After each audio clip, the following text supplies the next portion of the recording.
everyone, welcome back to Poppin' In with Alexa and Molly. I'm Alexa. I'm Molly. And today we are getting into it. We are fighting, we are scrapping, we are burning it all down. Just kidding. Talk about the roses. That was cute. That was cute. Thank you. I know I'm cute. Okay. Well, that's what I interpreted you as saying. I hope was. So. I charge my little phone while I'm sitting here. You can, because now I've got a new phone after I broke mine at your birthday party 5 years ago. That was 5 years ago. That's you know what's funny that you say that is because just before we started recording, we were like, I can't picture us not being friends. Like, I can't picture the time that before we knew each other. And I was literally thinking, well, what did I turn at my first birthday that I had with you? Like, that didn't make any sense. But, like, the first birthday that you were at for me, I was trying to figure out what age I was turning, and I think it was 25. Was it 25? Well, it would have been, because we met in 2020, but we didn't. We met in 2021. You're right. Yeah, it was. No. Yeah, that's when I wasn't here in 2020. All of 2020? Yeah, I lived in D.C. I didn't move here until January 2021. Okay. Like, I didn't move back. I trust that. No, it's a fact. Oh, okay. Yeah. Okay. I didn't. We did not know each other in 2020. That's okay. Today, we didn't meet until it would have been like March or April 2021. If you guys listen to this enough, you know I'm really bad at math. And today I was trying to figure out how old Poe was, so I typed into my calculator 2025 minus 2017. I do that all the time to figure out how old actors were in a certain movie. Yes. Me, like, how old was Edward Norton in this movie? And I have to go, like, 2025 minus 20, like, 19, whatever. And something is jarring to me about seeing 2025 on a calculator as 2,025. Like, as 2000. I know. Ugh, what a time. But anyways... So last week we saw the new movie The Roses, which stars Benedict Cumberbatch and Olivia Colman, and it's a remake of the 1989 movie The War of the Roses, which is based on a book of the same title, I believe. Which is based on a war. Yeah. Well, I think the name is. Not. But I think that's the name. I think okay. You know how people because it's a war. Off topic, but you know people were like, oh, what's your Roman Empire? The literal War of the Roses, I think about all the time. Well, now I know why it's based on that, because you know what else went on forever was this movie. But really not in a bad way. I don't think, so we'll get into, also, let's start out by saying that we will be getting into some spoilers, but if you want to skip ahead, if you haven't seen it, our timestamps will be in the episode description as well as on our Instagram story. Follow us at Poppin' In Podcast. Yes. Wow. I'm glad you mentioned that. I always forget until we've already gotten through 3 topics, and I'm like, by the way, we're going to say spoilers. Yeah, just top of the episode. Yeah, but in case this was on your docket. The movie got I want to say like 60-something% on Rotten Tomatoes, which is exactly what I would give it. I was going to say that's like exactly what I would rate it. It's not bad, but it's not I great. Didn't hate watching it. Yeah. It's beautifully shot. But what really makes it good is like the 2 main actors in it. Because they're obviously very, like, Benedict Cumberbatch and Olivia Colman are perfect as always. But the movie itself, I just was kind of like, it's fine. And I had never heard of the original film. Like, you know how like there are like classics from the 1980s that people talk about all the time? I'm like, I had never heard of this one, but then it seemed like everyone in the theater had been there. Like, I got the general vibe that a lot of people were there because they were fans of the original. Don't know how you got that vibe. I could tell by the laughs, the way people were laughing. Yeah. And I could tell by, like, looking at them. But, you know what I mean? So, it's funny because after we saw the movie, I was telling people about it at work, and, like, including my mom says, but, like, multiple people were saying, like, I'm surprised they made a remake of it because I barely remember that movie. Like, it didn't seem like a very significant movie. And I had never even heard of it, so... I hadn't either, and I meant to look this up. I'm curious because, so, it started out with Benedict Cumberbatch and Olivia Colman, and the writer, Tony McNamara, who also wrote Poor Things, were, like, together writing this, and then they approached Jay Roach to do to be the director, and he directed Meet the Parents, which seems like it would be a good pairing for the theme of this movie. But I meant to look up, like, I'm curious why Benedict Cumberbatch and Olivia Colman were, like, already, like, attached, like, why they, because again, it's not a bad movie. It just is like, strange. It was strange to me also that it was like that they were British. Like it felt very American. I mean, they weren't American in the original, I don't think, because it was like Michael Douglas and I forget who. Is it Michael Douglas American? Sorry, they were American. Like, they weren't British. Yeah, that's why I was kind of like, what made them want to be in this movie? It reminded me a lot of The Four Seasons, which was also a movie that was made into a Netflix show that I actually really loved the show. I did too. But I was like, okay. And I think NPR put this really well, where they were just like, how much more do we need of, like, wealthy, middle-aged couples, like, bickering and realizing that they still love each other? And I was like, I think that's very true, because how realistic did the relationship feel for you? The whole relationship, or do you mean like post-fighting? Like, what do you mean? Like beginning to end. Like, how realistic did it feel? I mean, so I thought their arguments were like I felt that they did the arguments well, like the whole fight to begin with. I thought they went into it well of like why they would start fighting. But then I would say, I guess, post argument, I don't know. I just think, well, first of all, they are very snobbish, both of them. And then they're also like friends with a lot of people who are very snobbish. But then like it's the whole thing where it's like, I don't want to hang out with anyone else. I'd rather just be spending time with you. Like, I didn't think Olivia Colman was snobbish. She literally called him in the middle of their like meeting his new like American work friends at the house and is like, "Hey, let's leave. I don't really want to like hang out with people." Well, because so here's the thing that was weird to me was like keeping up with who they were friends with. Like, how were they friends with them? Because I was kind of like, okay, I will say to me the weak point, and I am such a fan. I liked Andy Samberg in it. I love Kate McKinnon. I love Andy Samberg. I thought the friends were kind of the weak point of the movie. I was kind of like, why are they all friends? And I think that's where, like, when I think of the Four Seasons, where I'm like, I could see these people being friends, whereas these people, I was like, there's no natural friend chemistry between any of these people. No. That was interesting to me. I also, like, Kate McKinnon's character was just, like, creepy the whole movie. I didn't think that was funny. Which she does a lot, and it's usually funny. But it's usually funny. It's like, in this one, it just felt like misplaced. Yeah, I don't know. The whole tone of the movie, I guess, was very strange because it was both like they were British, but the movie felt very American. Like, I don't know. It was strange. But my biggest thing about it was that it took forever to get into the plot of the movie. Yeah. Which, like I said, I did just say that they did set up their fight well. Like, you kind of understand like how they could get to that place.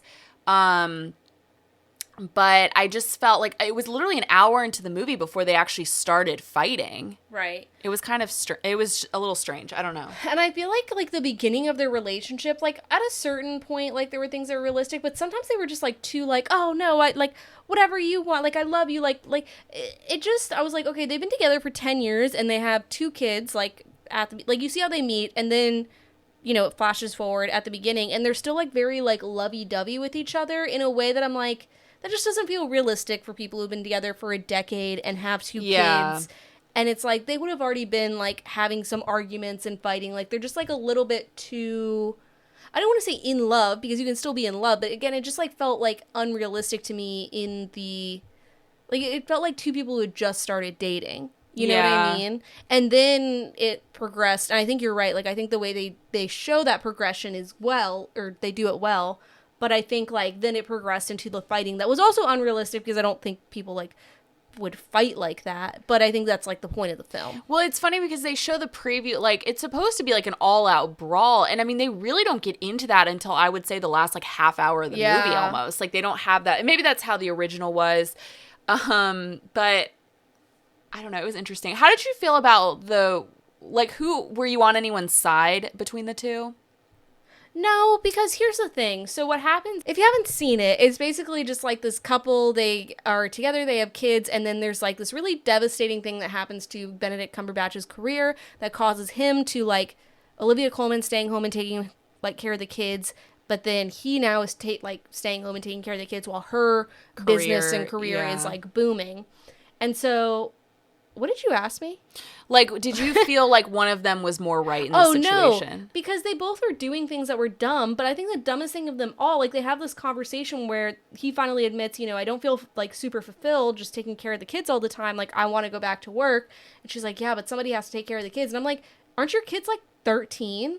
Can you guys not, like, both work? Well, first of all, I could not tell how old they were because and then they first show them they're like little kids. Yeah. Then they flash forward a few years, and they're supposed to be 13, but they look a lot older. And then they also go to college. They go to a scholarship for like young athletes. I know, but it was just strange. Like they didn't set that up, like, or they didn't explain it well because we were both whispered to each other. We're like, are they in college? Like, how old are they? And I think overall, like, they are very clearly, even before Benedict Cumberbatch, like, when he loses his job, they're doing very well for themselves, and then her business is booming. They're doing even better for themselves. I'm like, okay, well, your kids were, like, I think maybe 7 when we first saw it, and now they're 13.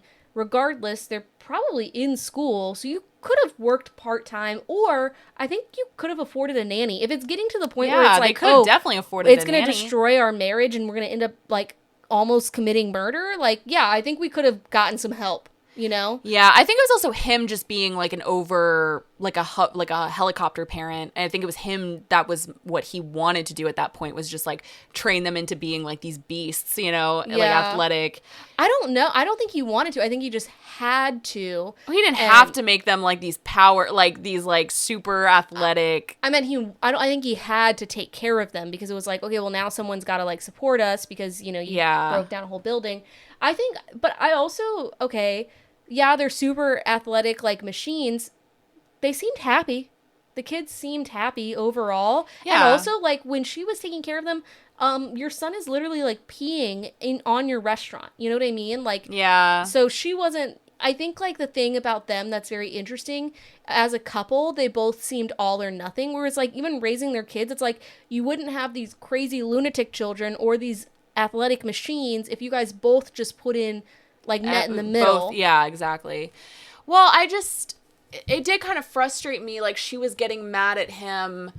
She was like, well, I could have done that. And it's like, well, she wasn't there. Right. So I don't know. Like, or she was getting frustrated that he was having these moments with the kids that she was missing out on. And it's because she wasn't there. So how is that his fault? I think I sided more with Benedict Cumberbatch a lot of the times, because especially when she's just like, her business is taking off and she's calling him from a private jet while he's like, yeah, like, I'm taking care of our kids. Out of their kids. Yeah, they have lice. And she's just like, oh, yeah, like, they flew me off on a jet for like an overnight thing. I hope that's okay. Like, she was like, I figured, like, what would you tell me to like seize the moment? I'm like, okay, well, you have 2 children, so I don't think you can really seize the moment as much. Like, at least call and ask before you're in the air. Also, we said, true. And also we did, and I understand, okay, she's being whisked away. It's an exciting time, like, whatever. But we did say, I feel like what I felt most unrealistic was how much money they made. Yeah. I did not think, like, she's a chef, but so the whole thing is that they start this restaurant that's called We've Got Crabs. And to me, it was kind of like, if you're also, don't they have that in the Outer Banks? Like, so they have, yeah, I'm sure. They have, like, a restaurant. It reminded me of sort of, like, the equivalent of, like, the,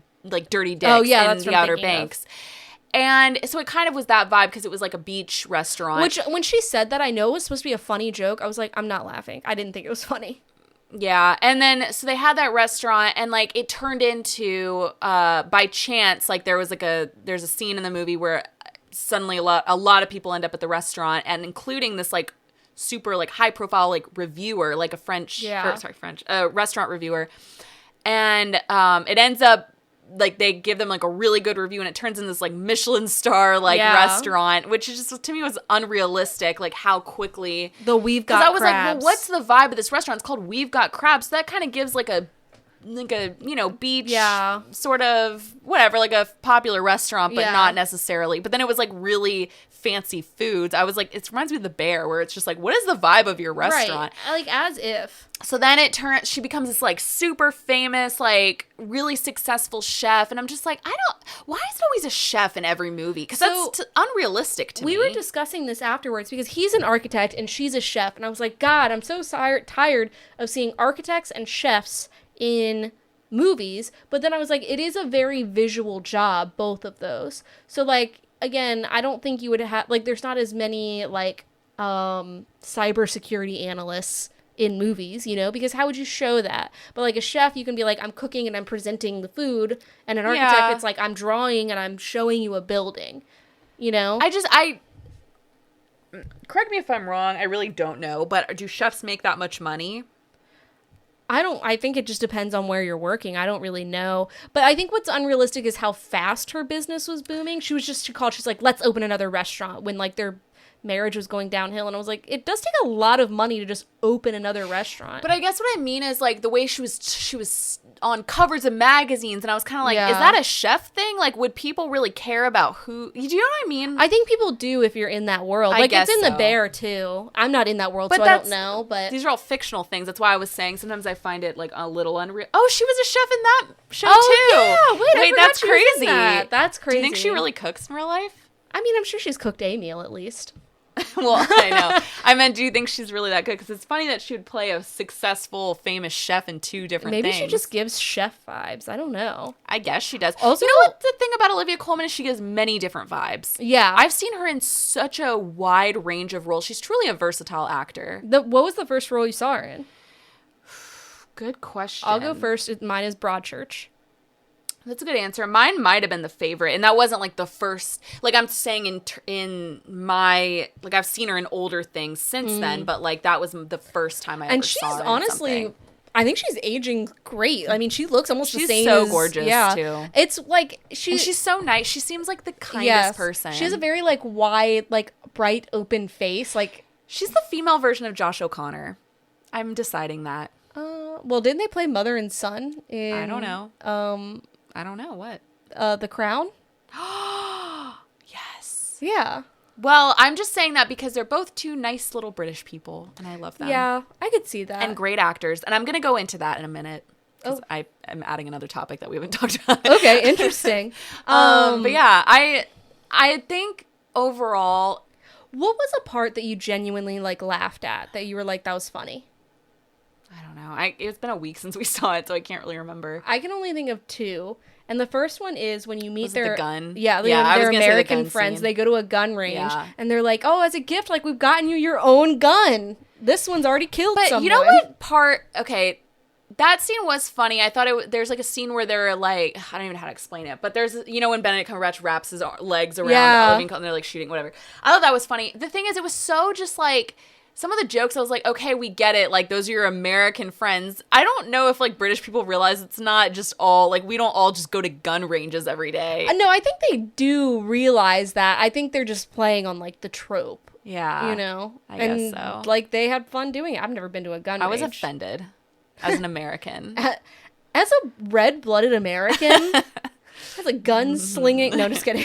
But also the second thing I was gonna say was what's the name of her lawyer who comes in with her dog? Allison Janney. She's only in one scene. I just realized that. But she's on the movie poster for some reason. That's why I was like, she was only in that one. I don't know why I wanted to say Sissy Spacek. They don't look alike. They have nothing in common. I just keep thinking the name Sissy Spacek. But anyway, she comes in as like the divorce lawyer, and she's like, "And this is my dog." Yeah, that was funny. Yeah, that's it.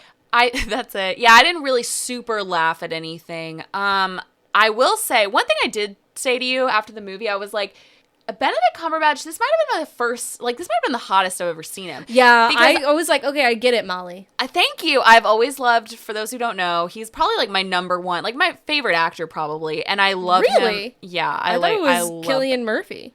He's also up there, but I love Benedict Cumberbatch. I need like a definitive ranking top 5 in order.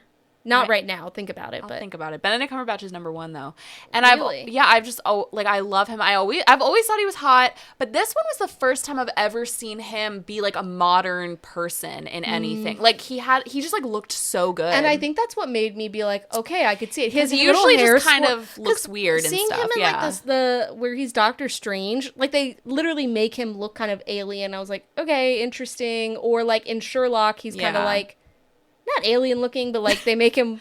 He's supposed to he stands out. He's like unique looking. But like in but this, also like, his outfits, like even though it's modern, he's wearing like. But this is the first time I've ever seen him wear like modern clothes, have like a modern haircut. Yeah, and I think he's hot as Doctor Strange, but it's almost like a different This was Yeah. the first time I've ever seen him look normal. Yeah. So I was like, oh. He had this little swoop in his hair that I know he Yeah. always has, but like the tones of colors I was really appreciating in his swoop were really nice. Yes. Yeah, it was really texturally interesting. But the thing, so at the, and this is, again, we're getting into spoilers here, but so I guess, did we even explain what the movie's about? No, but Like, why would you be fully- listening to this, I guess, if you didn't see it? But... Okay, but so they get into a huge fight that I thought was going to be a bigger part of the movie, but it turns out it wasn't until the last, like, 15 minutes of the movie. But they get into kind of, like, this really physical, like, kind of all-out war. And at the very end, they kind of decide, like, okay, we love each other, we're happy together. And then they both die at the end of the movie. And but in a kind of a comedic, like, irony way. Yeah. But I was talking to my mom about it the next day. And, well, I was talking to people at work about it. And they were like, yeah, in the first one, they die at the end. And I was like, yeah, that happens in this one, too. I told my mom about it because she had seen it with us. And she was like, oh, I forgot about that they, like, die at the end of the first one. And I was really worried about that. But I kind of figured as soon as, so he does this whole, like, dream house renovation, which, like, again, I think really goes to show, like, he was so shitty to Olivia Colman, but, like, she really knew him. She was like, how about this? Like, you can't get a job because you, like, literally destroyed a building, but, like, why don't you build our dream house? Like, that'll give you some creative, like, whatever. And it was a whole thing where she has Julia Child's stove or oven in the kitchen, and he's like mad about it because he's like, it doesn't match. Blah, blah, blah. I was like, I think it looks fine. I think it's didn't badass. Look that crazy either. That you have Julia Child's original stove. But as soon as they said that, I was like, something's gonna happen with that old ass stove or the gun. Like, I don't know. There was just like a lot of stuff. I knew it was gonna be. As soon as I was like, they're making a big deal about Julia Child's stove, and that has to be from like, I don't know, 1642. So it's obviously gonna light their whole house on fire. Yeah. Which honestly was more upsetting to me than them dying. No, what was upsetting to me was kind of supposed to be like you laugh at the end. Like, it was almost like a comedic thing that it's like they both like love each other, and then it's like obviously they die, but they don't show it. But that's just like how it ends. But I was more like, okay, their two kids are away. Imagine them getting a call that both of their parents died. That's horrifying. So I kind of didn't find that fun. Yeah, I also didn't like the dying and literally going out in a blaze. As you know, my greatest fear is burning to death. I know. So I was kind of like, that's awful. At the end of the first one, they do die. They fall. They're hanging on a chandelier as part of their fight somehow, and they fall. They crash and they die. But it's a little bit darker. Like, he reaches out to touch her, and then she pushes his hand away. And actually, so the interesting thing is, like, I think it's Danny DeVito plays the lawyer. He's the, like, friend. And he is a more of a big part. So he's supposed to be, like, Andy Samberg's role in this version. But he has, like, a bigger role in the movie. It's kind of like he's almost like the third main character. He's almost like the narrator, sort of the whole story. And I didn't feel like, I almost like reading the plot of the original, I was like, that makes more sense than this one. This one felt a little bit disjointed somehow. Also, I'm curious, like, what do you think it's trying to say about, like, love and marriage? I can't quite put my finger on it. You know what I mean? I think, like I said, I think it did a good job. It did make me, like, as I was watching it, I was like, I could see how this would come to this. Like, not the physicalness of the fighting, but just, like, how like a couple would end up in that situation, and how, you know, especially with when kids come into the picture. And so I did think it did a good job of setting up the war. But I thought, like, the more realistic marriage was between Andy Samberg and weird ass Kate McKinnon, because, like, one scene, but there was two scenes where they both, like, they were asking them for advice, and I forget what Andy Samberg says in, like, the divorce room, but he says something that's really, like, touching, where it's just like, okay, like, he's just like, yeah, I mean, I love my wife. And then she says, like, later on, Benedict Cumberbatch is asking Kate McKinnon about, like, her relationship, and she's like, yeah, I mean, I'm 40 years old, and my body is probably already riddled with cancer, and the only person I want driving me to my appointments is my big dumb husband. And I thought that was very realistic and sweet. Yeah, I think it would be. I just thought their characters were very, like, comedic, like, cartoonishly. Like, I don't know. I didn't really like her character in that movie, but no. I did. I liked Andy Samberg in it. Yeah. But I want to talk about this house. Yes. So as you know, I literally kept saying to Molly, I was like, I love house porn. And to clarify, I don't mean like porn in a house. I mean like beautiful, realistic homes. I really thought that this was a real house. Was it not? No, they built the whole thing, and I forget the name of the guy. I should have looked it up because he's important. But he was like basically like, this is my dream house. So he just like, they built a set for it, and it's interesting because my favorite part of the house design wise is there's like these spiral staircase that is going up, and you can see below there's a wine cellar that's continuing the spiral, and it's like you can see down into it, and he's like, yeah, it's giving this like corkscrew effect also to like kind of show there's a bunch of things in like the design that show kind of like the division between the couple that I think is really interesting. And it's just like a beautiful house. So when it blew up, I was like, oh my God, I don't even care about them. Yeah. I cared about the kids. Yeah, I was like, what? I was like, that's so tragic. It's not even funny. Like, ugh. Yeah. Yeah, I loved it too. And so our question of the week this week was, what movie or TV show, like, house would you want to live in? Like, what house from a show or movie would you want to live in? I have a few, but yeah. Oh, you go first. Well, here's the thing I was also going to say about, like, I loved this house, and there's a lot of, like, really beautiful homes on movies and television, or even when I see, like, architectural digests or, like, whatever. The thing that I don't like about those things is they don't feel lived in. Mm-hmm. I like when a show or a movie, like the Nancy Meyers effect or whatever, you know, like they really make like a house feel like lived in and beautiful. Mm-hmm. Because even like the house in The Roses, I was like, okay, I would feel bad just like leaving my keys on the coffee table. You know what I mean? Like I'm like, this is too perfect and pristine. Yeah. But I mean, I always think of obviously The Cottage from The Holiday, Nancy Meyers. Mm. My big ones are in Outlander. There's two when they move to America and Jamie like hand builds their house, and it is this beautiful house, which spoiler also eventually burns down, but it is so beautiful. But then back in the 1970s, Jamie and Claire's daughter like takes over the old like castle that, you know, Jamie's family used to own, and they do all these renovations to it, and it is a beautiful, like there's these beautiful red tones, like it is just such a nice house. I also regularly think of hobbit holes as well. Those are cozy. That would be fitting for me. And the house from Lucky Hank I think about a lot. Lucky Hank. So that's what's Bob Odenkirk. It was only on for one season. I told you I only watched the first episode. I mean, it got canceled after one season. I don't know why. It was a good show, but that house was great. I loved it. It felt very lived in. There were a lot of like books. Like, it was great. I love that. I think about this a lot. I love that. So kind of on that same vein, I actually have two answers. And one is like not the house I'd want to live in, but as far as like, I do agree. Like as a kid, I was kind of like, or not as a kid, but so when you say houses that just seem realistic, okay, this is really random. And I'm not saying this is the house I'd want to live in, but I just always felt like this house was just a realistic house, was the house from Everybody Loves Raymond. Because, and it wasn't like super nice or anything. Their bedroom was ugly, but it felt so real. Yeah, that did feel real. It wasn't like, it felt messy. It felt like 3 kids lived there. Yeah. It looked like a couple's actual bedroom. Like, I felt like they did a really good job with making that house look very realistic to like a real family. I could see that. So I always thought that was like a good one. And then this is kind of basic, but I would maybe say like the Home Alone house. Oh, yeah, that's true. And then this is an honorable mention, but I always loved Hank and Marie's house from Breaking Bad. Oh, I haven't seen it.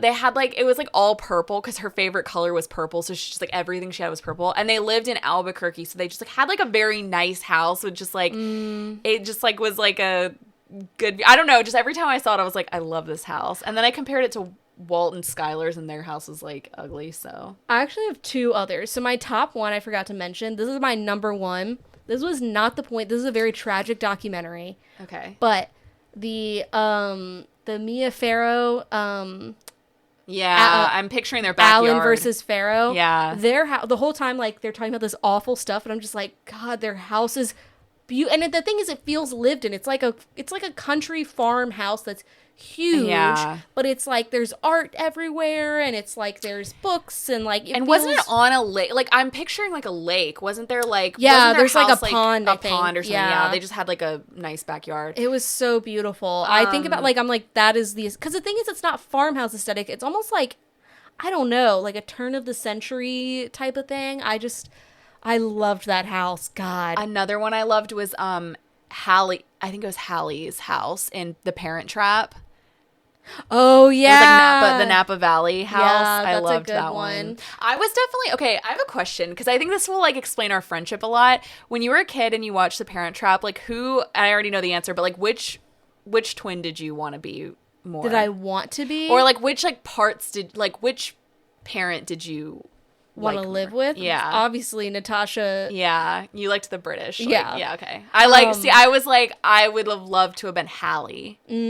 Like, I don't know, but you're like, that. Yeah, you liked the British one. Also, this is not movie or TV, but when I was little, I would have sold my soul to live in a Polly Pocket shell. Yeah, there were houses as a kid, like some of my doll houses. I was like, I want to live in this. I want to be turned into a tiny person. That little shell. I was like, oh my god, I loved it. I wanted to live in my Tarzan playset and my Aladdin playset. Oh, I have to find this Aladdin one. Alexa, my Aladdin. I wanted to eat these dolls. Hold on. Okay. That's not where I thought you want to eat little dolls. Yeah, that's how I felt. The Polly Pocket shoes. God, my dogs ate so many of them. See, most people like want to eat their Polly Pocket stuff. I wanted to eat my Aladdin playset. Hold on. From the would have been early 2000s. Hold on. I'm sorry. We can like cut this out, but I have to show this to you because no, I'm curious. I just want to look it up. Ah! It's like really bringing me back to my childhood. Stop! Show the inside. I want to see the interior. Oh my god, please. Oh my god, the steps. Okay, so this is the outside of it. It's from the late 1990s. The vintage. If someone bought this for me, I would cry. I've seen I actually this. kind of want to order it. Yeah. I might ask Matthew for it for Christmas. Please. It would be so great. What if it's mine? What if it's literally like my mom sold this and then... Wow. But this was the inside. Look at that yellow. For those who don't know what I'm talking about, please, I'll send you this photo to use. Look at that top. Look at that shell at the top. I love that. I love a little shell. I was born to live in a shell. You guys look up a Disney Aladdin vintage whatever, and it's on eBay. It's for 34. I'm sorry, I said 34. It's for $345. That's why. Oh, but we could get it by September 12th. Buy it. $12 right shipping though. Oh my god. So that's basically $400. I also always wanted to live. I used to take, the tassels on curtains. I used to treat them as like big bosom dolls. Sorry, what? Hold on.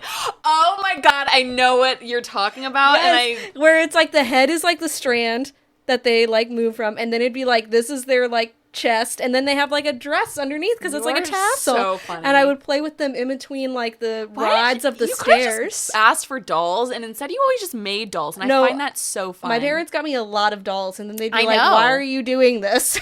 No, you were like, I need to make my dolls. Yeah, I was making little rock people. No, you don't. Yeah. I really love that. Also, we had some really good answers. Okay, I'm excited. Okay, so Cindy, shout out Cindy, my mom. She said the house from Succession, which I think she means Logan's apartment, I'm assuming. Oh, yeah. Which, by the way, I just saw the other day that they have weddings there at Logan's that apartment. Makes you sense. can get married there. And I was like, I wish I had seen that before. I mean, it's in New York, but...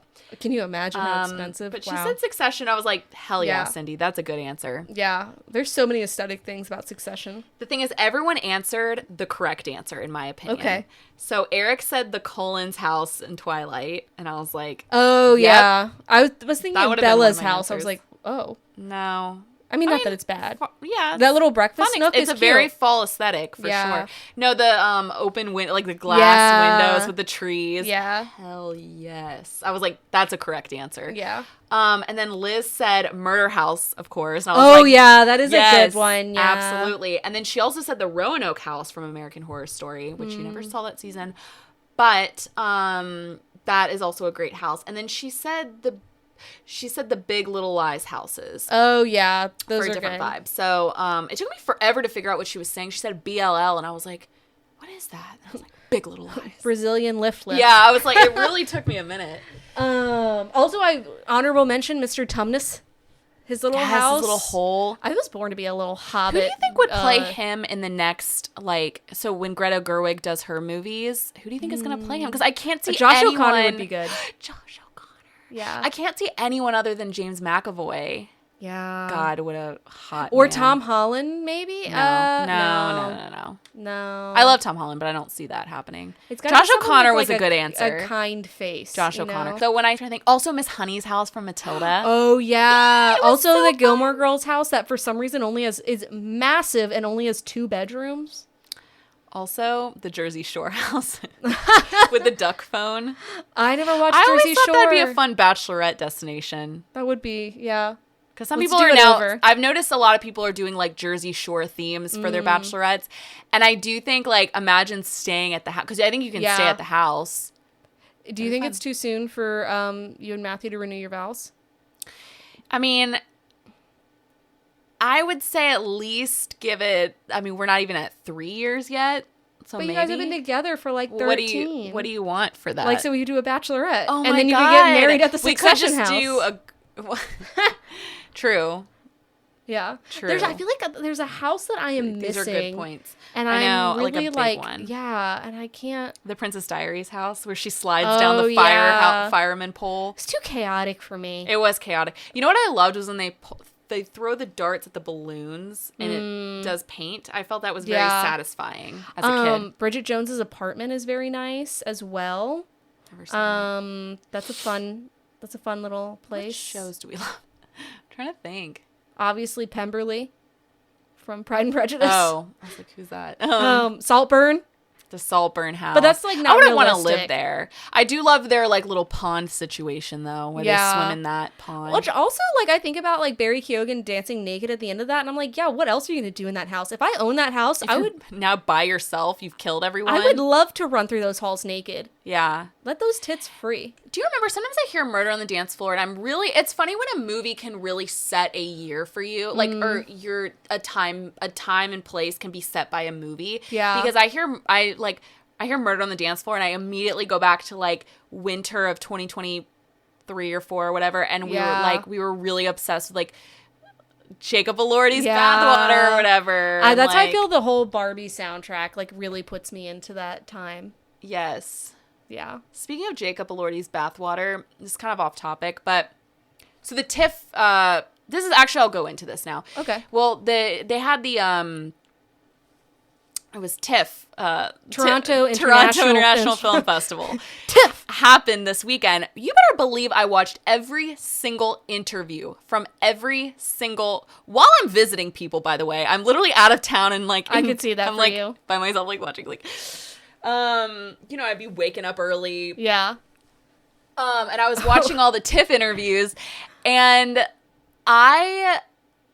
so there apparently Sydney Sweeney is in a new movie where she plays a female boxer, it's like a biopic, and her name is Christy. So I think the movie is called Christy or something. Okay. And like people are saying it's really good, and she like really transformed herself. She doesn't look like she's dating herself. Scooter Braun apparently?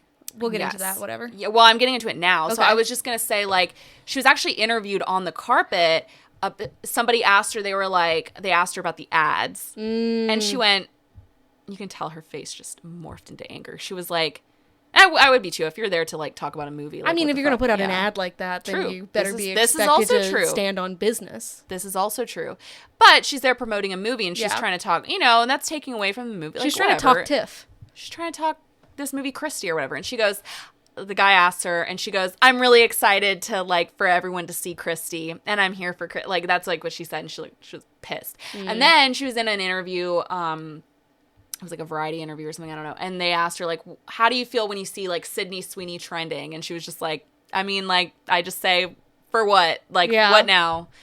And everybody was laughing. It wasn't that funny. But whatever. I was just going to say, we did have this conversation when I was reminded about Jacob Elordi's Bathwater. When I was saying that, it just reminded me that somebody was pointing out that, like, how is he allowed to have the bathwater? But then when she did, Oh, yes. Okay, it was. You're right. Somebody. Someone. I was just like, I don't know. I can't quite remember. She was like, I just think it's funny because, like, when Jacob Elordi has bathwater or whatever, and it's like, he didn't sell his own bathwater. Yeah. It was just a joke from a movie. He would never. Anyway, I'm not trying to keep bringing her down. I just wanted to bring that up. But, okay, one thing I'm, like, really, really excited about. Sorry, I'm jumping from topic to topic. But the espresso martini is kicking in. I love you on espresso. Well, I was just going to say. This is your brain on espresso. Yeah. We went different places there. This is my night zoomies. You have morning zoomies. Yeah. One of the movies that was like that premiered was Knives Out 3. And Oh, I'm yeah. so excited. When does that come out? Oh, that was what I was going to say. I want to live in the Knives Out house. Oh my God. Why did I say that? I've said it first. That's not fair, Alexa. I would let you live. know I love that movie. I would let you come over as a guest. Do you know I watched Knives Out 2 on the train again yesterday? Do you know I love trapdoors? Do you know how many trapdoors? times I have watched Glass Onion? I would love to murder. It's my travel movie, and I watch it. I have probably watched that movie 50 times. I'm not even joking. Do I even love it that much? I don't know. I just, for some reason, that's a comfort movie. That house is an aesthetic with the a first capital one, though, A. yeah. So the third one's coming out. It's very, like, it seems, like, dark and moody. It's apparently, like, a lot darker than the first two. And obviously it has Daniel Craig. But Josh O'Connor plays a priest in it. Oh, yeah. And everyone is saying, it has 100% on Rotten Tomatoes right now, and everyone's saying he is amazing in it. Okay, but is it one of those things, everything's getting 100% on Rotten Tomatoes, and that makes me nervous. Yeah, but Knives Out movies are always great. I didn't like Glass Onion. I don't really care. I'm just Oh kidding. my God. That's really That offensive was to me scary. because I love it so much. I loved Knives Out. I thought Glass Onion was I think Glass Onion was a lot more exaggerated. Yeah. Like, it felt very, it's definitely, it came out. It lives in the same place in my mind as that movie, The Menu, for some reason. You know what? I didn't like The Menu. Yeah. But I do love Glass Onion. Yeah. I don't know why. I just do. Interesting. But apparently this one, I'm so excited. The cast is amazing. Who's I'm in really it? excited about it. So Josh O'Connor is in it, and then Josh Brolin, Jeremy Renner, Andrew Scott, Glenn Close, Kerry Close? Washington, Mila Kunis is randomly in it. Whoa. Yeah. I'm surprised she's returning. Oh, I know. She was in all the TIFF interviews too, and I was like, Yeah. hello? Wow. And we're just okay with it? I'm just Yeah. kidding. I like her as an actress. I swear Black Swan was kind of her big, her best role, and then that was like over 10 years ago. She was in, what, Bad Moms? And that was I don't watch, fine. a lot of her movies are like comedy, so I don't really watch a lot of them. But so I'm interested to see how she's in this. But yeah, I like the whole time I was watching her, she's very funny, very charismatic, and I was like, she is beautiful. You defended a horrible person, though. Yeah. She's beautiful, beautiful. I think, but she mentioned I don't think she's Ashton Kutcher's going to do anything for a while. As he should. He's such a weirdo. I just don't trust him. I feel like there's a lot of darkness there. There's a lot of darkness with him. And that's why, that's where I'm just like, I don't trust either of them. So I'm kind of like, why? I don't know. It's very interesting, but we'll see. It is interesting. That was my tip. I'm sorry, when did you say it comes out? Sorry. Oh, it comes out December 12th. What? 2025. That's so long from now. Benoit Blanc returns in his most November dangerous 26th. case yet. Where are you getting these? This is from Netflix. Netflix on December 12th, but it comes out in theaters on November 26th. Oh, okay. Slide. Anyway, I'm excited either way. I also saw they did Hamnet. Hamnet, yeah. Hamnet. There's also a Hamlet. I want to read the book, but it's apparently just very sad. It's so tragic. I'm ready for Paul Mescal to shine in this. I think it's going to be a good role for him. He does a good sad he does, because sometimes I'm like, I never saw After Sun, and I feel like that's apparently like his best acting. But every time I've seen him in something, I'm never like wowed by his performance.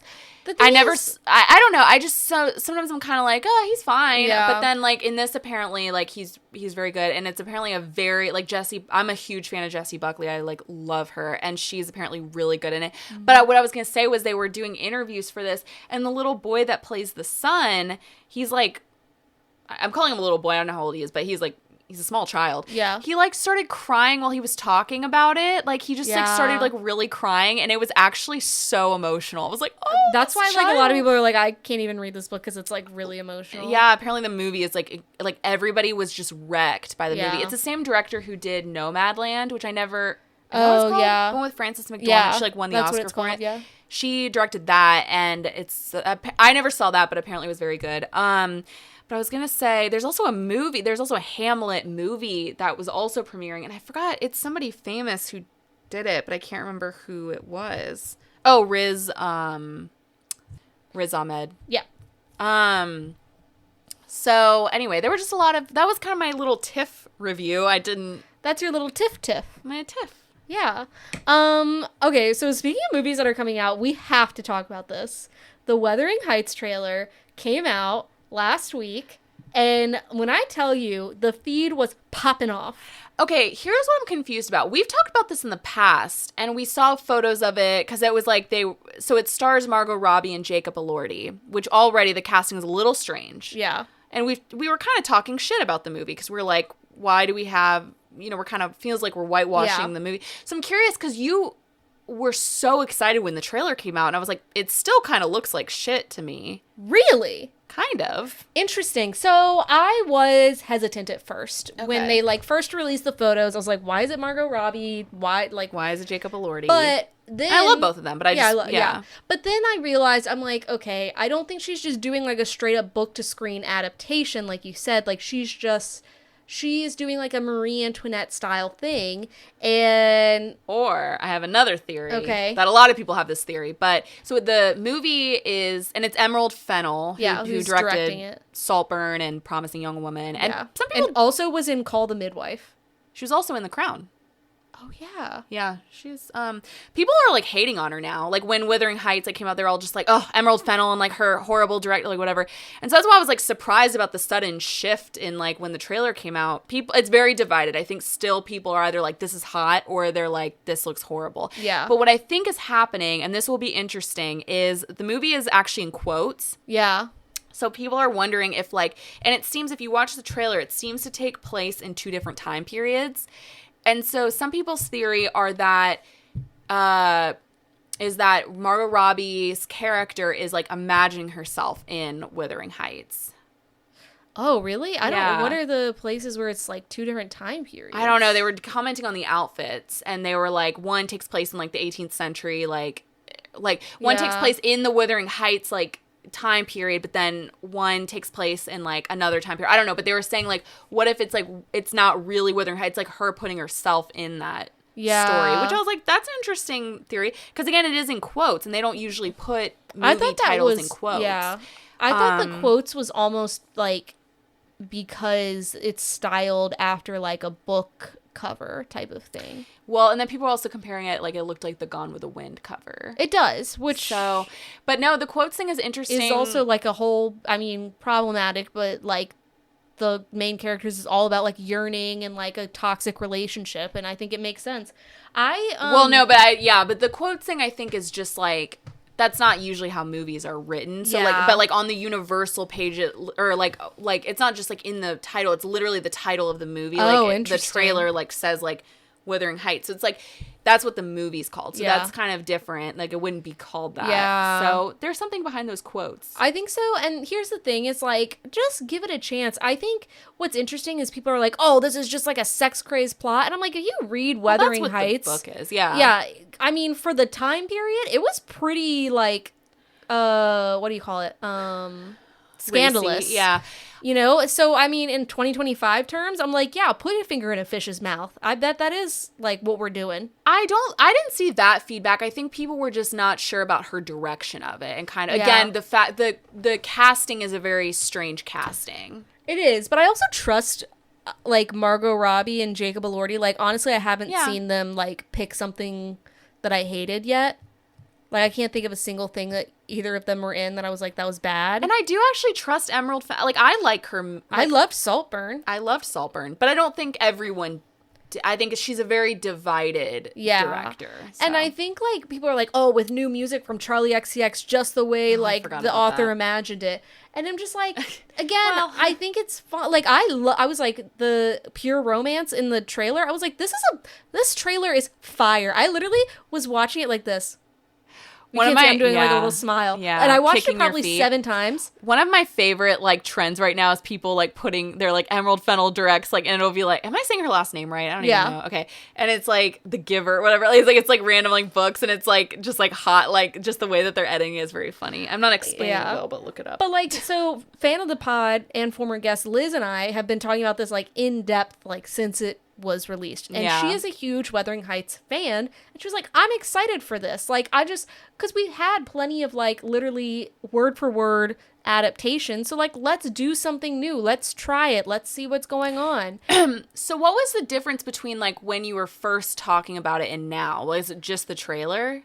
I think it's like the trailer, but also again I think like when I first saw it, again I was just like thinking that it would be just a straight screen to page adaptation, and then like I think you and like just reading stuff online, I was like, you know what, actually this is gonna be something different, and maybe that's good. Yeah, I was just curious. And also that trailer slapped to me. I was like, I loved that trailer. I was like, that my ass will be seated. Yeah, I do think it'll be very, again, like, I wonder how, like, it'll probably be very divided, like, reception, but I think it'll be very interesting. I do trust... It's going to be hot, no matter what. I think I'm onto something here. Yeah. And everybody else has this thought, too. But I do think, because, like, Margot Robbie is kind of a strange choice for the role. She's a little old for the role, I would say, right? Yeah. And so it just seems like it's a very strange casting choice between the two of them, so I think there's like a reason for it, you know. Also, it made me laugh. I forgot about this, but you know the whole like Saltburn fucking a grave scene? Yeah. Well, in Wuthering Heights, I forgot there's also like a grave scene. I'm just like, wow, I'm excited to see what she does with this one. So the only other like adaptation I've seen is the one with Tom Hardy. Have you seen that one? No. It was like a BBC one. I have seen, I think actually only one adaptation that I watched in grad school. Where it is like more, I think it was like the only adaptation where Heathcliff is a person of color. Yeah. And I'll be honest, that one was a very boring version. Wow. But that, I mean, not for the casting reasons, just like in general, that version was very boring. But look how crazy he looks in this, though, Tom Hardy. Wait, that's Tom Hardy? Yes. Wow. In 2009? He was with her in real life. That must have been how they met. That's Charlotte crazy. Riley. Andrew Lincoln was in it. There's so many people in it. Yeah, I think it's a tale for the ages. I think people are going to love it. I think people just need to give it a chance. It's Wuthering Heights. It's going to be hot. Wuthering Heights is dirty and weird. Yeah, it is. Yeah, maybe she is the right one for it. Who knows? Who knows? We'll see. But yeah, that did just drop this weekend. It was very exciting. But also I will say, like, with a period piece, like, you'd have to do it with Wuthering Heights. You couldn't do something like this with, like, Pride and Prejudice or something, because it just doesn't give that vibe. Like, there's something a little freaky-deaky about Wuthering Heights. You know what I mean? Yeah, people have really tried with Pride and Prejudice. They've made it in so many adaptations, though. Right, but I haven't seen one like this where, again, we're just, like, really sexing it up. Yeah, Wuthering Heights is definitely the right one. Yeah, there's certain novels, like the novel Camilla would probably be a really good one, but yeah. Anyways, so that's my thoughts. I'm excited. Good. I'm curious as a period piece. That's your bitch, upcoming joy. Yeah, for the next when is it? I don't even know when it's coming out. Like no Christmas idea. or something. Probably. Yeah, all these movies. If there's are coming a trailer, out on I'm Christmas, sure it's the next 3 months. But speaking of our newest upcoming joy, we have now discovered where the new White Lotus location is going to be. I literally texted you. What was it? I was like it was 7 a.m. and I texted you. I said, big news, 2 things. What was the first thing? Oh, something that we'll talk about in a little bit. And the second thing was that White Lotus is going to be in France.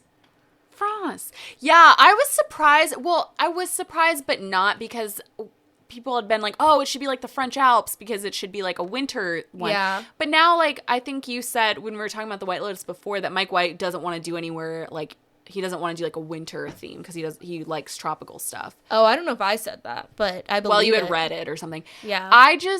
So I'm curious now. It feels interesting that they're doing it in France. I'm curious what part of France, because I do think like France is there's certain parts of France that are like very conservative or what have you that'll be interesting. Also, France is... What if they did in the catacombs? Oh my god. I don't think it can be... It's probably going to be in the south of France. Well, yeah.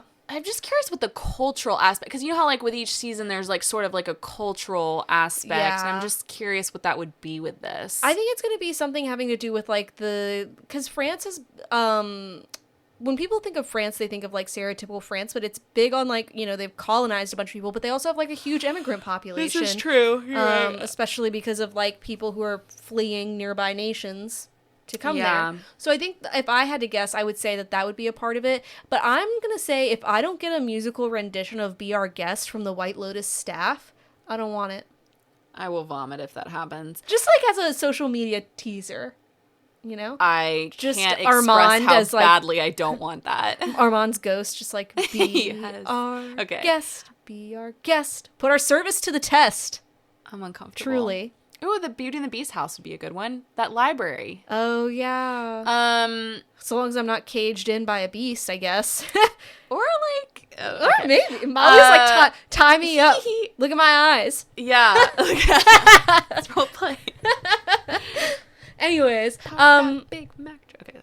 Sorry. So if you don't know the song, you don't know what we're doing. Yeah. But White Lotus season 4, France. Where was I going with it? Oh, but of course, like people are now like theorizing on where it's going to be located based on they're looking at like all the 4 seasons that are rented out for this. You know how it takes like months. So it's like they have to rent it out for months. And every time, this happened last season too, where people were trying to theorize, and like people would say, I was reading the comments and people were like, this hotel, I don't even know where, is rented out for like months. Someone's like, that's closed down for renovation. Yeah. It's always like, these are always the same arguments. It's always closed down for renovation. Be like Nice or something like that. Yeah. It's only south of France, I know. The thing I want to theorize is like, we've probably talked about this before, but I'm like, who do we want to see in it? Yeah, I think we did when like the last season came out. The thing is, it's like it's always a bunch of famous people, but it's like it has to be specific. It's famous very people. Specific famous people, and it's also like people who.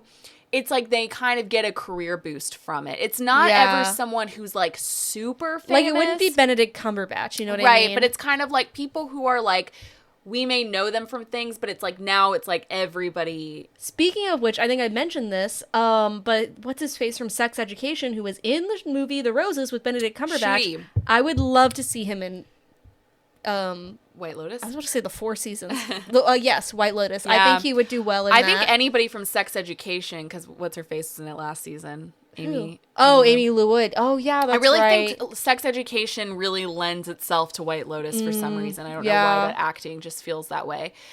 But who else I would... Because couldn't you see like Emma Mackey or whatever her name is in it too? Yeah, I could. I'm trying to think... A lot of people say Lisa Kudrow, and I could really see that. Yeah, I think because she'd be sort of like the Parker Posey, like Jennifer Coolidge. Yeah, I could see that. Okay, my main one, just because I like really could see it as Allison Williams. Yeah, I just think like that would be great. Really good for her. I feel like I'm like blanking on any famous people ever. Because it's gotta be that kind of level of fame. Oh, Eben Moss Bachrach, maybe.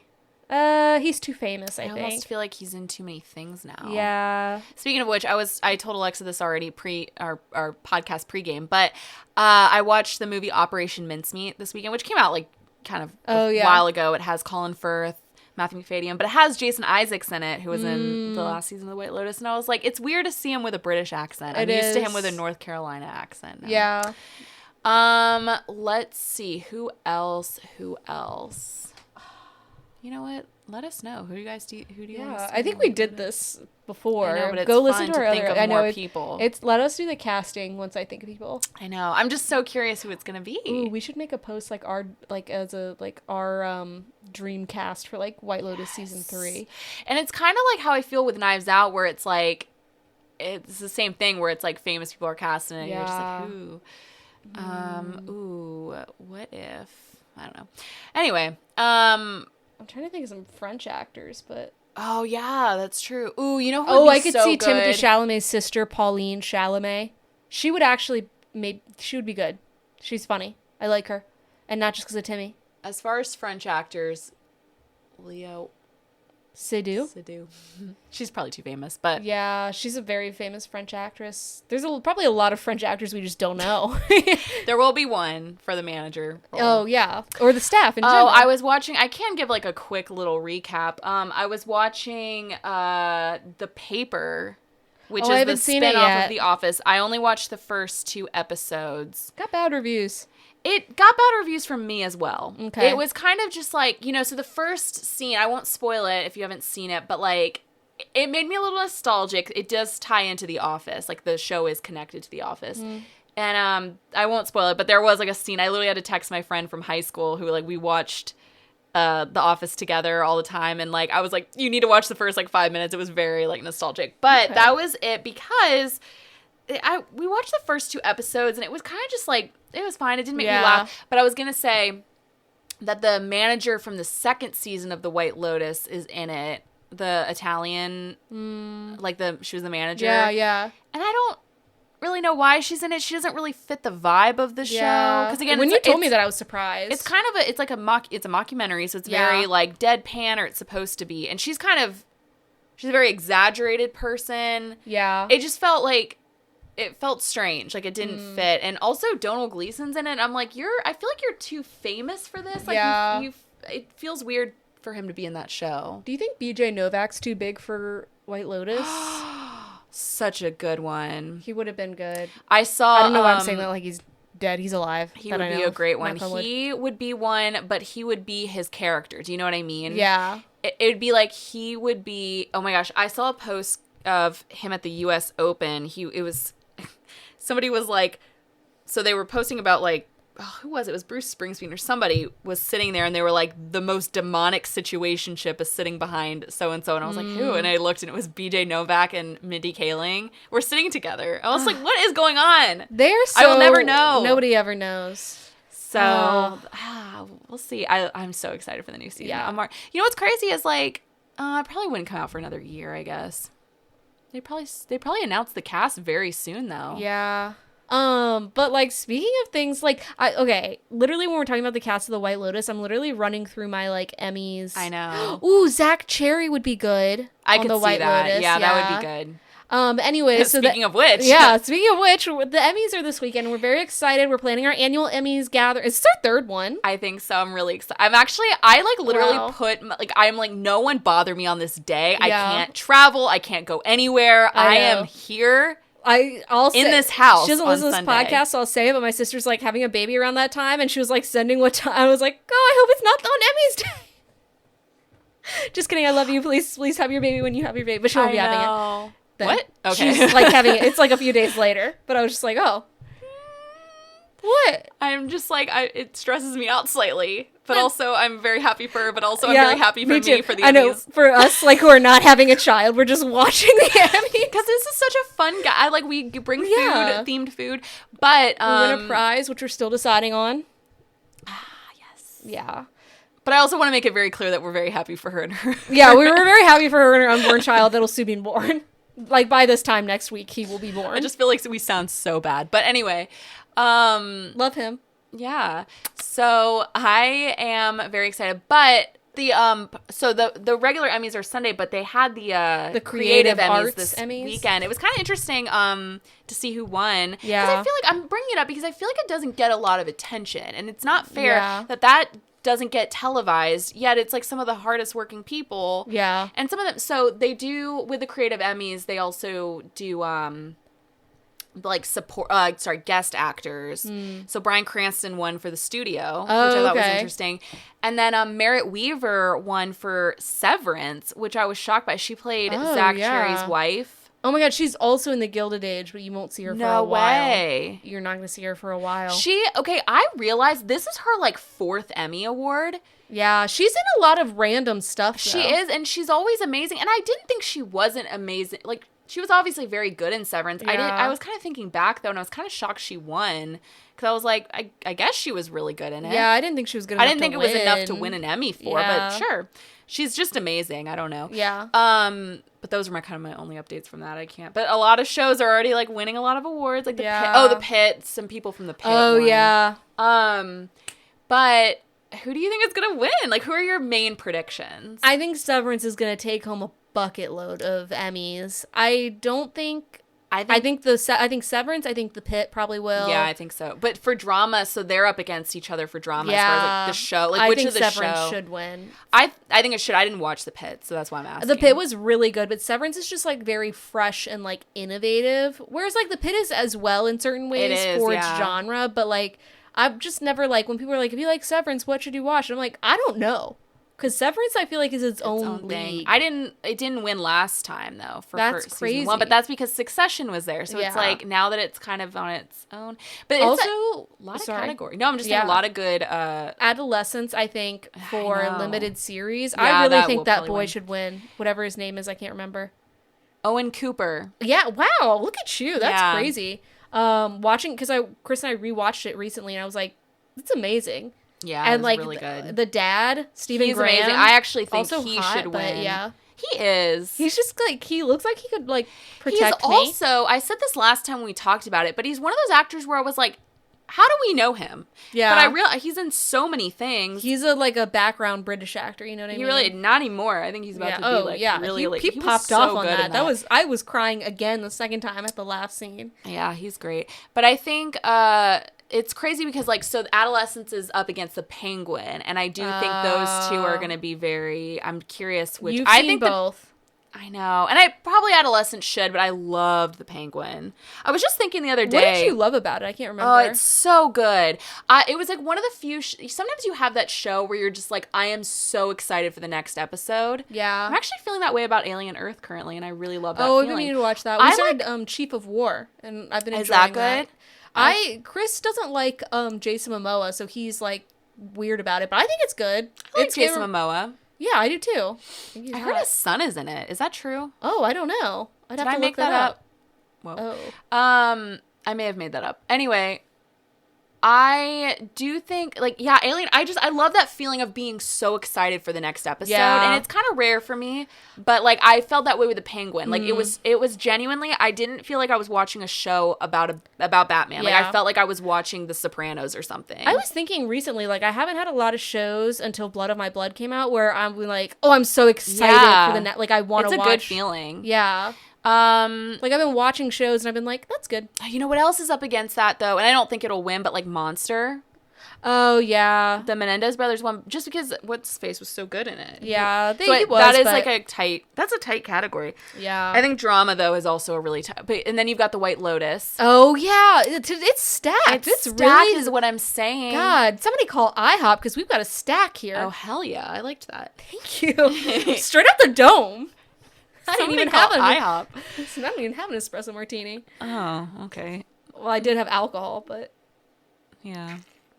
I'm thinking of The White Lotus. The thing is, I'm still pissed again because I really do think Patrick Schwarzenegger should have gotten nominated. I think he should have too. Who did from The White Lotus? Everyone except him. What pisses me off is here's what makes me angry. Yeah. Sam Rockwell. I love Sam Rockwell. Should not have been nominated. He should have gotten a guest actor, but it's all about how many minutes you're in the show. Yeah. And I think that's bullshit because he was absolutely a guest actor. He was not in the whole season, and he's taking up space in that category, and that makes me angry. Also, if you took him out, what would really change about the show? His character, you know what I mean?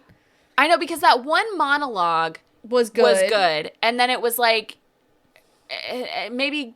I don't know. I think he was in too much of the show that wasn't, and not that, obviously I love him and I think he was good in it, but I'm just it's not necessary for him to be in that category. Yeah. Is what I'm saying. And I think Patrick should have gotten nominated. I think he should have as well. He conveyed a lot of micro emotions in that little face. He totally did.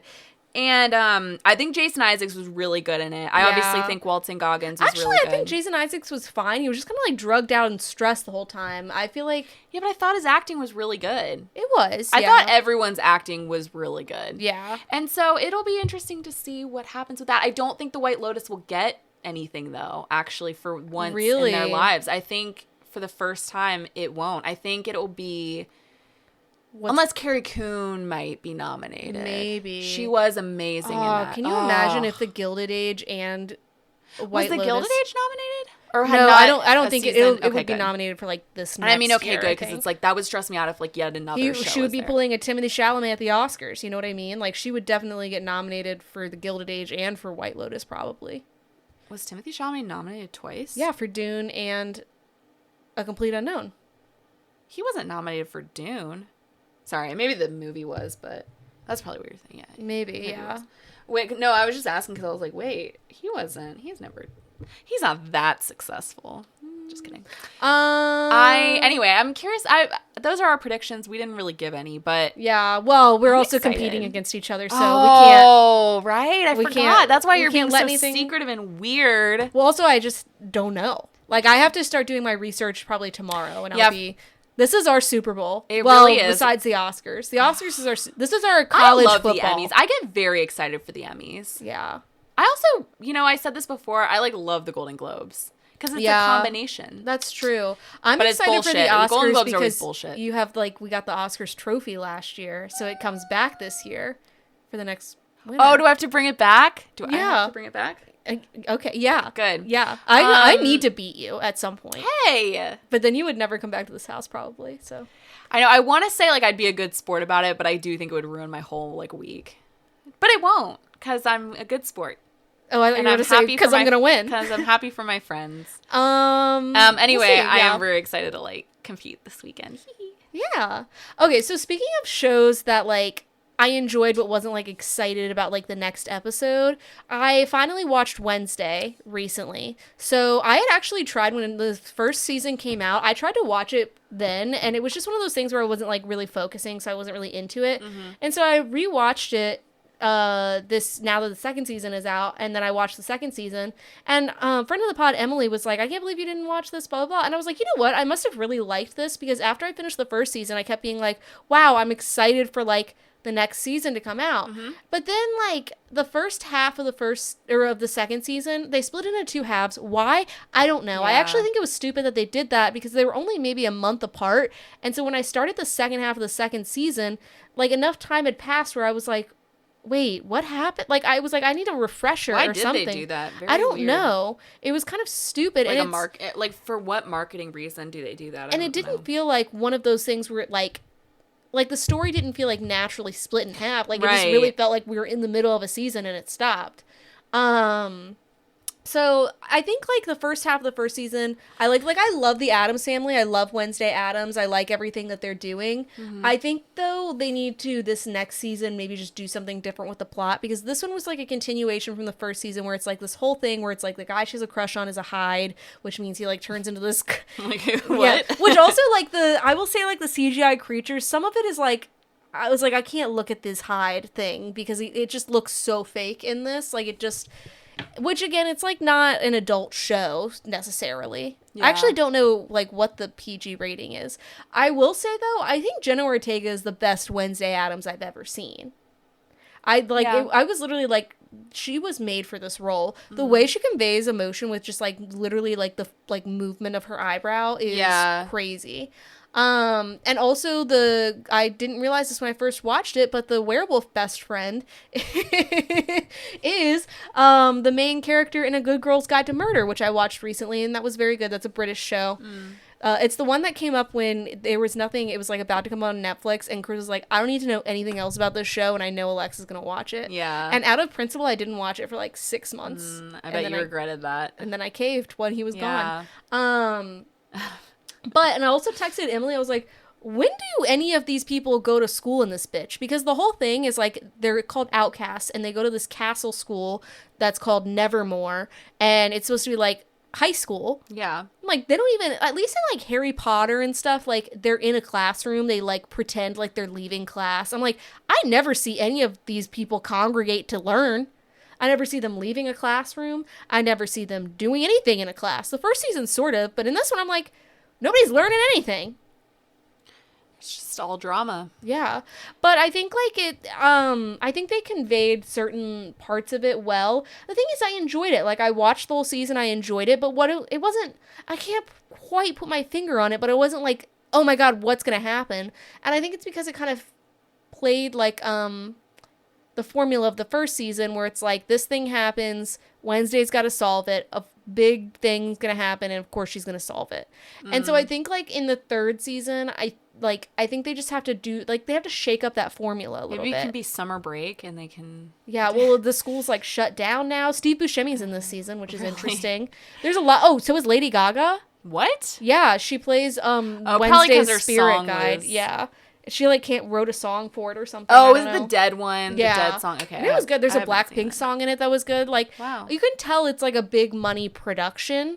Yeah, but sometimes I miss when, like Tim Burton was capital T, capital B, Tim Burton. You know what I mean? I know. Like, give me a little Pee Wee Herman experimental stuff. Because on this, I'm like, okay, you got a huge budget, and I can tell, and it looks great. But I'm like, I would just like to see you be your freaky little self again. I forgot it's a Tim Burton show. Yeah. And the thing is, it's like, I've never heard of anything being more perfect for Tim Burton than like a Wednesday Addams show. But I'm like, let's cut his budget and see what he does. Yeah.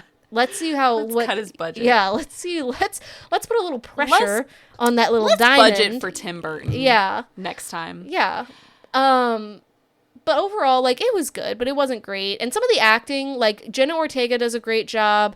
The werewolf best friend does a good job. But, like, some of the acting from the guys, upsetting. So it kind of, this is why I've never watched the show, because I am also a fan of the Addams Family. But, I don't know. First of all, the casting for Gomez is strange to me. He doesn't seem like a Gomez. No, I really hated him in the first season. He grew on me a little bit more this season because, like, the rest of the like, the first season was really just Wednesday. Yeah. But in this one, the rest of the family is, like, involved more. So he grew on me a little bit, but I'm like, give me the hot Gomez. Well, and someone pointed out there's, like, a scene in it. And again, I didn't watch it, so I shouldn't be judging by just, like, little scenes. But someone pointed out how just like unlike Gomez and Morticia they are, because there's like a scene where Catherine Zeta-Jones is saying like, you know, she's kind of tricking him, and she tells her daughter like, oh, like sometimes you have to like trick him into thinking it's his idea or something. It was something like that. And people were like, that's so not Morticia and Gomez. Like he like loves his wife, and he like really respects her, and she kind of, like, it's not like one is the...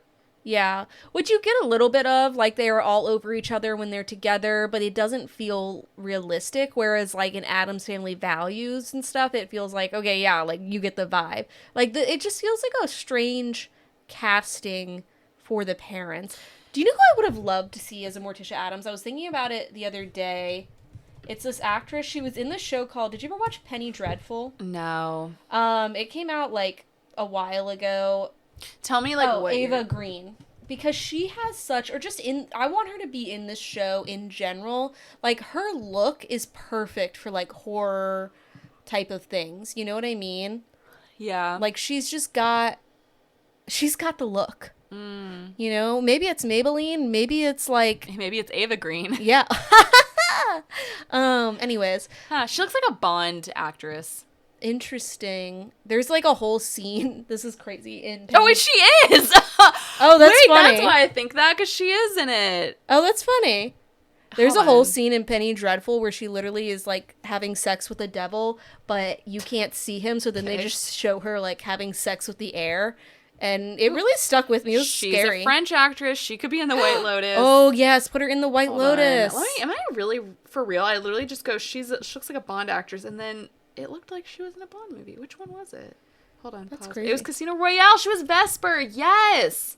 I'm so intelligent. Wow. All I know her from is when she fucked the devil, so. Yeah, I mean, hey. She's a different vibe. And a would-be Morticia. But we were talking about this earlier. I will say Wednesday reminds me a lot of the Chilling Adventures of Sabrina.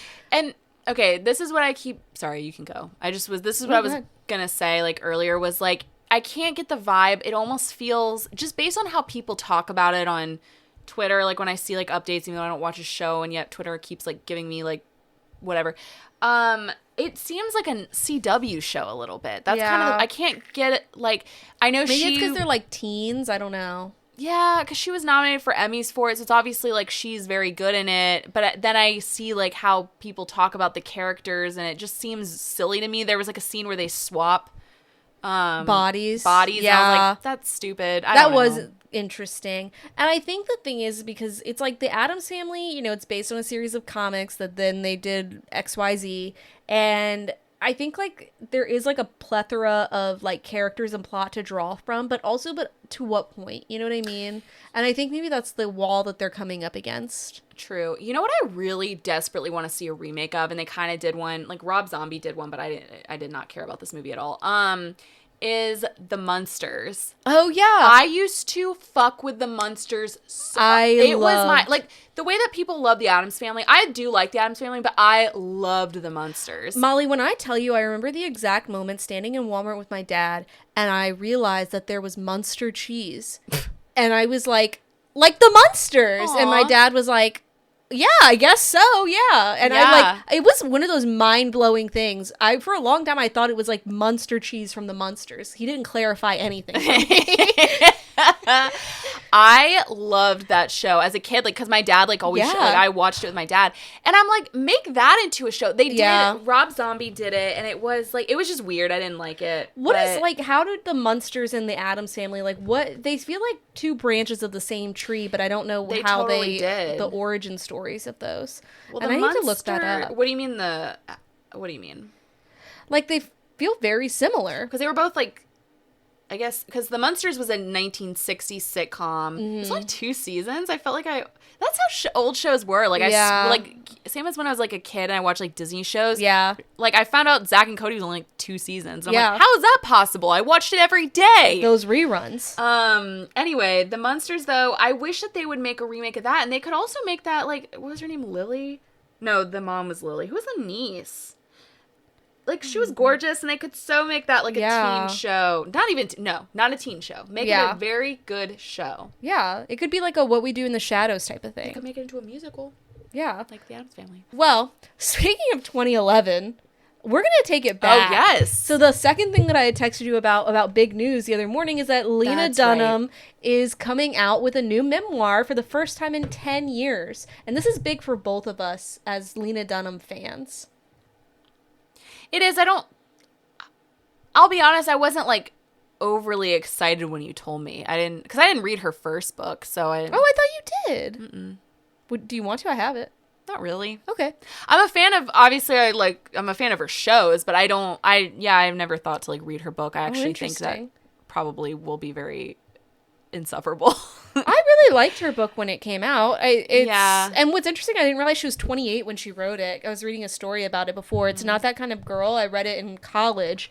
And then, like, she got, as we've talked about in depth, she got a lot of heat for some of the stuff that she wrote about in it. Mm-hmm. Go back and listen to our previous episodes.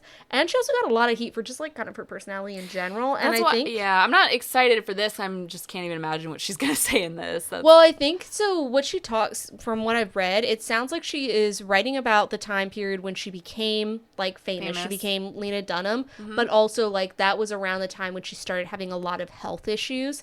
And so I think it's, like, it's about, like, how those two things kind of intersect, of, like, being famous, but also being... Sick. Yeah, because it's called Fame Sick, so of being famous and also...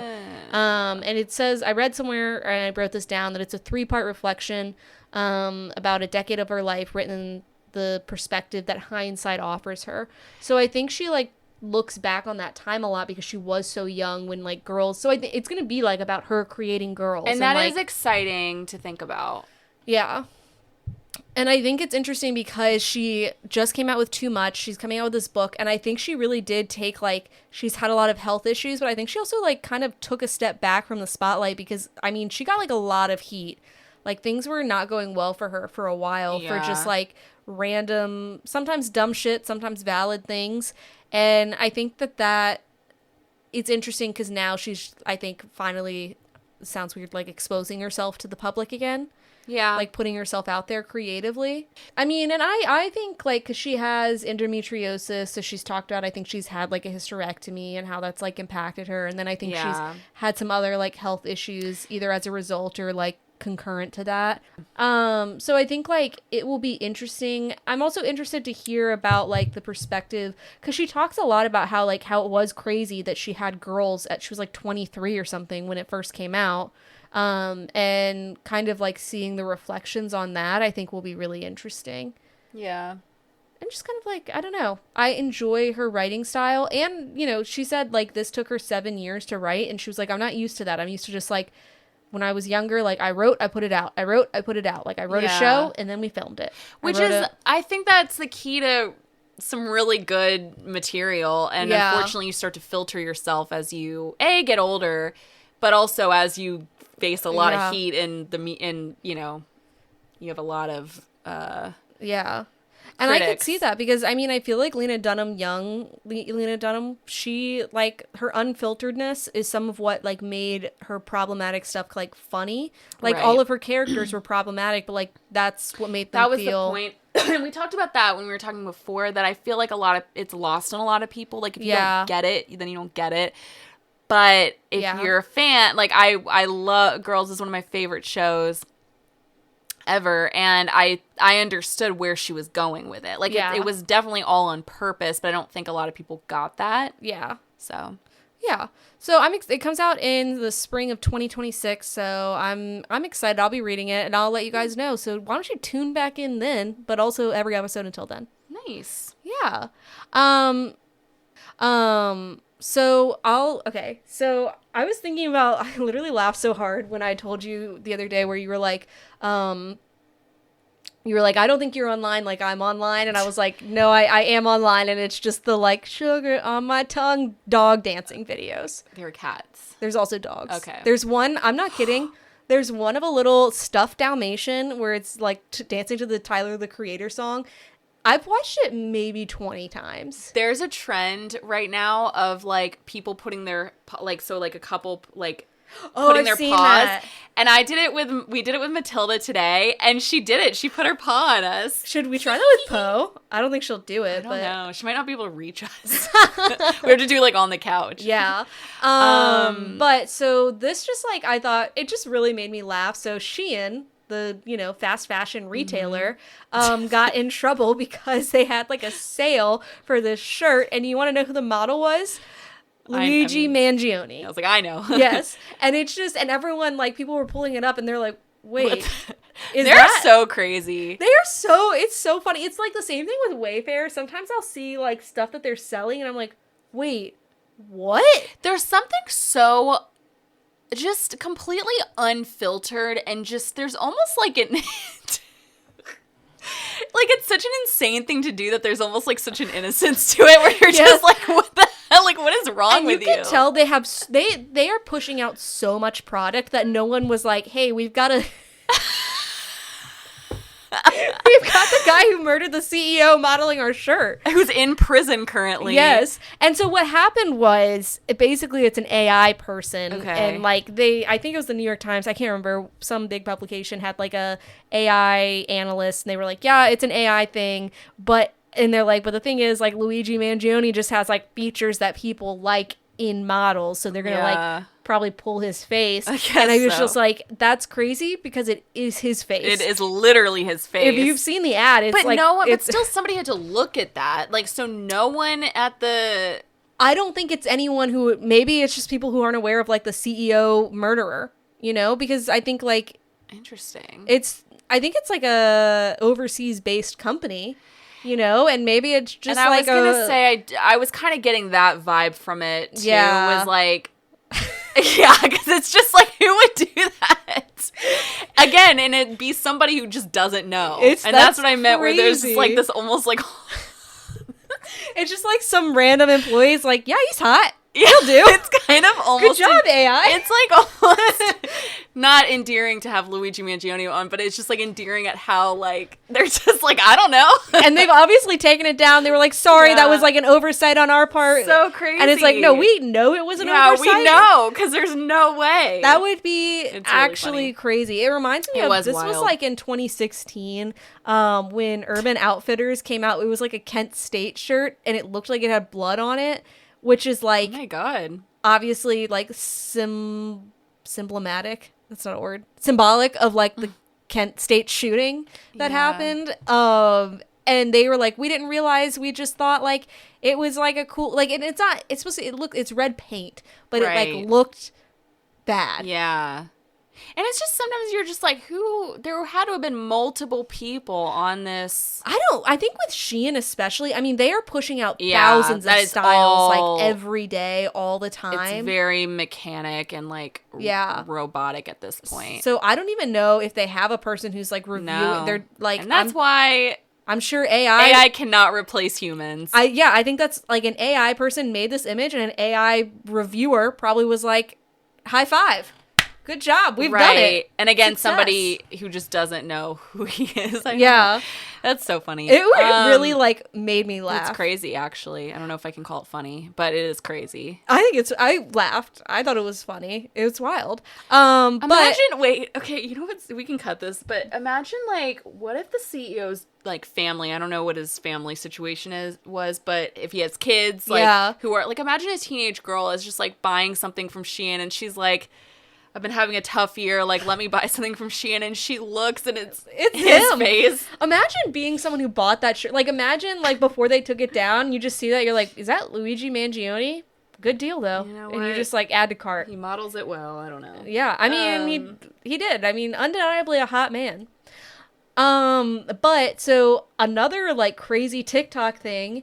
So I'm glad that you've heard about this too, because it appeared on my feed before it was like viral, and then it became kind of a big deal. But if you haven't seen it, there was a health clinic in Santa Barbara, California, and they went viral for, it was, I want to say, an OBGYN's office. I think so. It had, I mean, yeah, where they were like, oh, what did it say? It was okay. So the trend, it was like in quotes, it was like, we get asked, like, do patients ever leave gifts for us? Yeah. And then they do a slideshow of these employees posing with bodily fluids left on the chairs. And it's like different photos of them posing with their hands up, like mocking these like bodily fluids. I'm going to just say what it is. It's female like discharge on like the little paper sheet, of the chairs. A patient chair. I'm not kidding. I want those employees to get the death penalty. It was crazy. It's such a violation. They are such disgusting human beings to do something like that. People are already in a very vulnerable position going to these Some people are terrified to go to the OBGYNs. Like, or, you know, whatever. And it's also like most doctors are just like, I feel like, at least when I go, they're just like bodily fluids or bodily, like they're just not thinking about it like this. And it's also like when you go to an OBGYN, they're like literally lubing you up. So it's just like, yeah, that's gonna be there. That's why you have like the paper wrapped down. And imagine being a patient of theirs and seeing that. And being like, wow, that may have been me. And now they're knowing that these employees are mocking me. They're like thumbs up next to like clearly like a patient's discharge, which is so like smiling, like we get patients, like whatever. And it's and was me saying death penalty, like, is that a death threat? 'Cause now I'm like, delete that, I guess. But no, I don't think so. I'm just I think it's a joke. It was a joke, but I just am like serious. Like, those are just disgusting human beings. It's for awful. Real. And I'm glad. So there's a lot of people. Obviously, it got a ton of backlash. The girl that posted it immediately, like, she had to take all her shit down. Or she had to delete her account, like all this stuff. But they update is that everybody who's in the video got fired, which rightly so. There was a total HIPAA violation. Yeah. And it's not even HIPAA because, I mean, I guess... Well, it was. Yeah. But I think, like... But also just like a violation of humans. And it's just disgusting. And a lot of people on, like, who are, you know, healthcare workers and work in clinics, they're, like, posting videos of just, like, we see this every day, and then I go eat lunch after. Like, I don't care if you do that. Like, it's just freaks who work at that place that... I think that's funny. I just don't even understand how someone had the idea for it, turned to their coworker, said, "What if we did this?" And then the whole office was like, "Hell yeah!" Yeah, like in what whole world? Office of people. It was like 10 people. It was and that's crazy. what sucks about, like, if you were a patient there, and I'm sure they've lost so many patients now. Yes, but I mean, they've fired their whole office, so it's not like where would they go? But I think, like, for those who go there and maybe are seeing that video and they're like, wow, it's not just one person posting a photo. It's like, it's a whole, like, it's like a bunch of them. Embarrassing would that be? And you shouldn't be embarrassed, but, like, you know, that's how you would feel seeing that. And what's crazy is, like, I could see one person doing this and being like, oh, that was dumb. The fact that all of them collectively went in on this dumb idea. Judgment. And I'm curious because I read somewhere, I think, like, the woman who posted it wasn't like in the photos or anything like that. So maybe like they didn't think it would be posted anywhere or something. That's where But I kind of am like, I was about to say, can you imagine the people in the photos being like, well, fuck, like, now I just lost my job and I just sent, but they still took the photos, so still fuck them. Like you have to why would they, you'd be like, what are you going to do with this? You know what I mean? And also, like, they're probably just were sending it around in a group chat, just being funny. That's the thing is, but like, I just don't it's not funny. It's not. But I just still, I'm kind of like, damn, they probably like, also, can you imagine how much they hate that girl now? Yeah. Like, I mean, I don't know what it's going to do to their licenses, but like, imagine trying to get a job after this and then like your employer's like, hey, did you pose with like your patient's bodily fluids? Quick question. Yeah, they're disgusting freaks and they should lose their licenses. Yeah. And again, like, what if you were just a patient there and you were like, wait, is that my doctor? Yeah, like, that's that would what be I'm saying. insane. Yeah. I could not see my doc. Like, if my little old man doctor doing that, I'd be like, whoa. I hope they lost a lot of patients. And especially, like, you know, anytime you go see a doctor, it's in a vulnerable position. But if it's an OBGYN, like... That's what I'm saying. You're already going... Some people are scared of the OBGYN. They are already super uncomfortable. It's a very vulnerable position to be in. And then to see how they are making a mockery of it, it's just like... What freaks? You know what? I will say, though, I wasn't surprised that it happened in California. I was like, I could see for some reason. Well, yeah, I think... I don't know. I'm curious Florida. what their names are. I want to know. I don't know if that's been released, but I know like the name of the clinic was why? Sansom. Because it's too much of a violation? I just couldn't find them, I know, but maybe it's like either. too many people. I don't know. Maybe. Yeah. But anyways, like that's just, again, just because something can go viral doesn't mean it should. Like, doesn't mean you should participate. You know what I mean? Just because you... Can you imagine, too, being that person and thinking you posted something funny and then just coming back to just... Well, then you lose your job, but also like just seeing just the, like, it's always fascinating to me when somebody posts something thinking it's gonna go one way and it just goes the complete other way. I also think about like, what do you tell your spouse? Like, hey, I was like, I can't imagine like you come home to Matthew, I come home to Chris, and I'm like, hey, so I was fired. And they're like, why? And then you have to explain that. I already know Matthew's face. No one can see me right now, but he'd be going, like, that's you.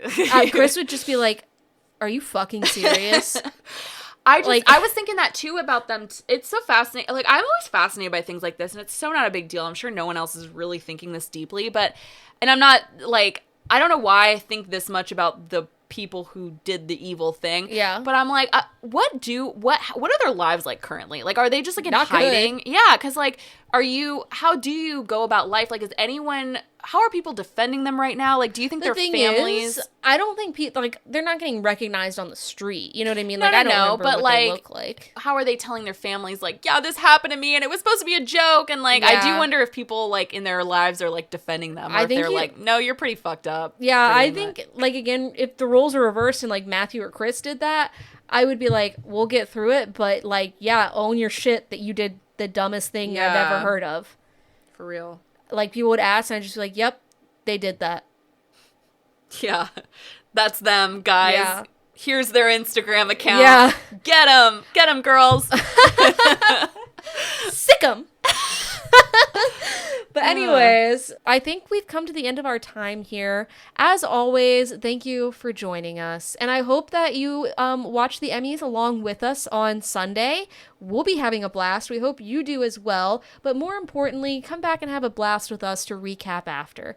We're going to be doing a special episode, our regular episode, and we hope that you like, rate, review, subscribe, ring that bell, get some notifications. We're going to be posting it up. Okay, so please join us. Please, dear God. I pray every night for new followers. Just kidding. I mean, well, anyways, but we'll see you next time. Bye.